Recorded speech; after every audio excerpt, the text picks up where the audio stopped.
తేజస్సు ఈశ్వరుడి వల్ల పెరగాలి పూజలోని మీరు కోరుకుంటే మీరు తూర్పుకి తిరగాలి, ఈశ్వరుడు ఉత్తరానికి తిరగాలి. సింహాసనం ఉత్తరాన్ని చూస్తుంది, మీరు తూర్పుకి తిరిగి ఉంటారు. మీరు అందుకే ఎప్పుడైనా శంకరాచార్యులు వారు పూజ చేస్తున్నటువంటి కానీ అది పెద్దలు చేస్తున్న పూజ కానీ మీరు చూడండి అంతవరకు. ఎందుకంటే భారతీయ తీర్థస్వామి గారు అభిషేకం చేస్తున్నది అక్కడ ఉంది.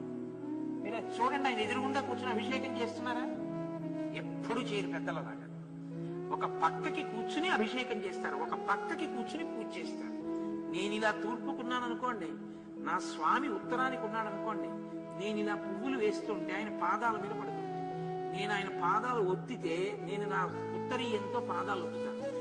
ఆయన నన్ను చూశారనుకోండి, ఆయన తేజస్సుని తట్టుకోవడానికి నా ఉపాసనా బలం సరిపోదు, నా తేజస్సు క్షీణిస్తుంది ఎదురుగుండా కూర్చుంటే.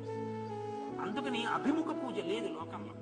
ఎప్పుడూ కూడా తూర్పుముఖంగానే దేవతానుగ్రహం కావాలంటే కూర్చోవాలి. దక్షిణాభిముఖంగా తిప్పకూడదు కాబట్టి ఈశ్వరుణ్ణి. తదనుగుణంగా ఐశ్వర్య సమృద్ధి గృహస్థు కోరుతాడు కాబట్టి సాధారణంగా ఉత్తరాభిముఖంగా సింహాసనాన్ని నుంచి తూర్పుముఖంగా తను కూర్చుని పూజ చేస్తాడు. అది శాస్త్రీయమైన పూజ. ఆ పూజ దేవతల యొక్క అనుగ్రహాన్ని మీకు పరిపుష్టం చేస్తుంది. మీరు చేసిన పూజ ఫలిస్తుంది దానివల్ల. కాబట్టి సరే, ఇది అయిపోయాక నన్ను చాలా అనుమానాలు అడగండి ఇలాంటి వాటి మీద. ఎందుకంటే ఇవి తేలి తుట్టెలు లాంటివి. ఇవి దీంట్లో మీరు పట్టుకోగలిగితే మర్మం తేలిగ్గా పట్టేసుకోవచ్చు, పెద్ద విశేషం ఏం కాదు. అవి పట్టుకోకుండా దాన్ని చిలవల పొలవలు చేసుకోకండి. కాబట్టి ఎందుకంటే నాకు భయం, మా ఇంటికి వచ్చి ఒకసారి చూడండి అంటారు, నేను ఇళ్ళకెళ్ళను, నేను ఎక్కడని చెప్పగలను. కాబట్టి ఆవులు నిష్కారణంగా చిక్కిపోతున్నాయి. ఆవు చిక్కిపోతుందంటే ఆవు జరుగుతున్నటువంటి దోషములను విరగగొట్టగలిగినటువంటి శక్తి ఆవులు కూడా కోల్పోతున్నాయి. ఇక ఇంతకన్నా అన్యాయం ఏముందన్నయ్యా? ఎన్ని దోషాలైనా ఆవు ఒక్కటి రక్షిస్తుంది. అది బలవర్ధకంగా ఇంటి ముందు నించునో గుళ్ళో నించునో ఉంటే మీరు అరటిపండు ఎట్టారనుకోండి, చాలు, ఆవు కాపాడేస్తుంది. ఆవుకు ఆ శక్తి ఉంది గోవుకి. కానీ గోవులన్నీ సృష్టించిపోతున్నాయి. లంకాపట్టణంలో విమదా వీరగుంజరాహ ఏనుగులు భద్రగజములను ఉంటాయి. భద్రగజములు అంటే పర్వతాల్లాగే ఉంటాయి. మీరు గురువాయూరులో చూడాలి వాటిని. అవి తొండం కిందకు వదిలితే నేలని ఈడుస్తాయి. అందుకని అది తొండాన్ని వదిలేసింది అనుకోండి, ఇలాగా నేలకి తగలడం కాదు, నేలకి తగిలిన తర్వాత మళ్ళీ ఒక 3-4 అడుగుల తొండం నేల మీద పడుకుంటుంది. అంతేకాని కొరచ తొండంతో ఉండదు. నేల మీద 3-4 అడుగుల తొండం పడుతుంది కాబట్టి అది ఏం చేస్తుందంటే ఇలా చుట్టుతుంది. ఇలా చుడితే ఒక 3-4 చుట్టలు చుట్టుకుని ఇలా పట్టుకుని ఉంటుంది. వదిలిందనుకోండి నేల మీదకి, అంతెత్తున కుంభస్థలం ఉంటే ఇంత కిందకి తొండం తగులుతూ నేల మీద మళ్ళీ 3-4 అడుగులు ఉంటుంది తొండం. అంతంత పెద్ద పెద్ద ఏనుగులైతే భద్రగజాలంటాడు. అటువంటి భద్రగజాలు మదజలాల్ని స్రవించాలి. ఒక్క భద్రగజం మదజలాన్ని స్రవించట్లేదు. కాబట్టి దీనమశ్వాహ ప్రహేషంతే, గుర్రాలు చాలా దీనంగా సకిలిస్తున్నాయి. అంటే నశించిపోయే కాలం దగ్గరికి వచ్చేసింది.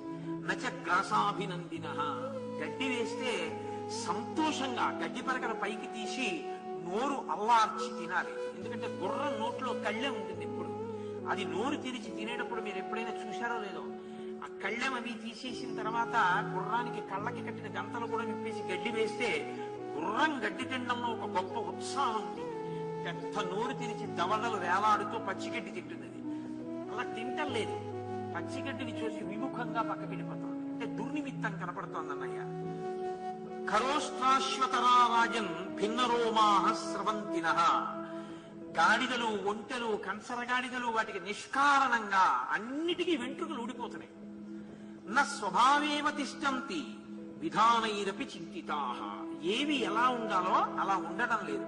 వాయసాహ సంఘశక్రూరా వ్యహరంతి సమంతతః, గుంపులు గుంపులుగా కాకులు ప్రాతకాల వేళల్లోనూ అప్పుడు వచ్చి ఇళ్ల మీద కూర్చుని పెద్దగా అరుస్తున్నాయి క్రూరంగా. సమవేతాశ్చ దృశ్యంతే విమానాగ్రేషు సంఘసః, ఇళ్ల యొక్క ప్రాకారముల మీద కూర్చుని అరుస్తున్నాయి.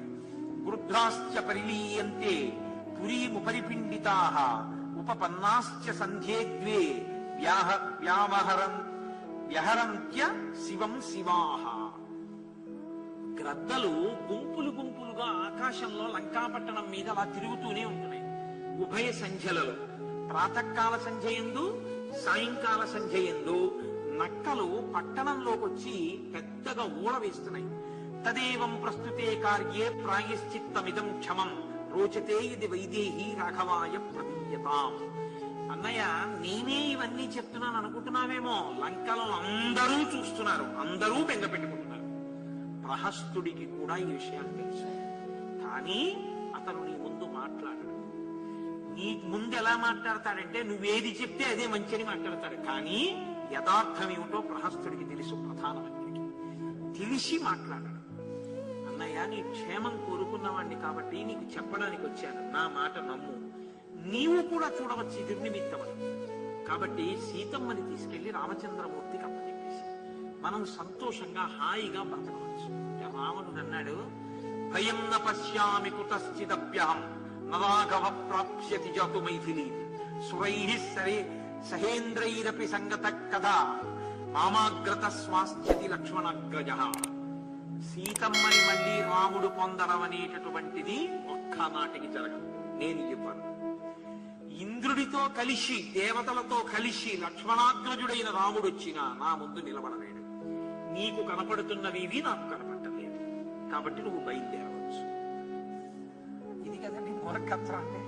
ఇప్పుడు ఆయన చెప్పిన దుర్నిమిత్తాలు చూడడానికి రాత్రి ఎప్పుడో చూడాలన్నాయా, 1 గంటకు అలారం పెట్టుకుని లేచి కాదు, లేచి పైకి వచ్చేలా నిలబడి చూస్తే నిజంగా వెంట్రుకలు ఊడిపోతున్నాయో లేదో, ఒంటెలకి కంచరగాడిదలకి గుర్రాలు గడ్డి తినకుండా ఏడుస్తున్నాయో లేదో, భద్రగజాలకి మదజలం స్రవించట్లేదని ఇన్ని తెలుస్తాయి.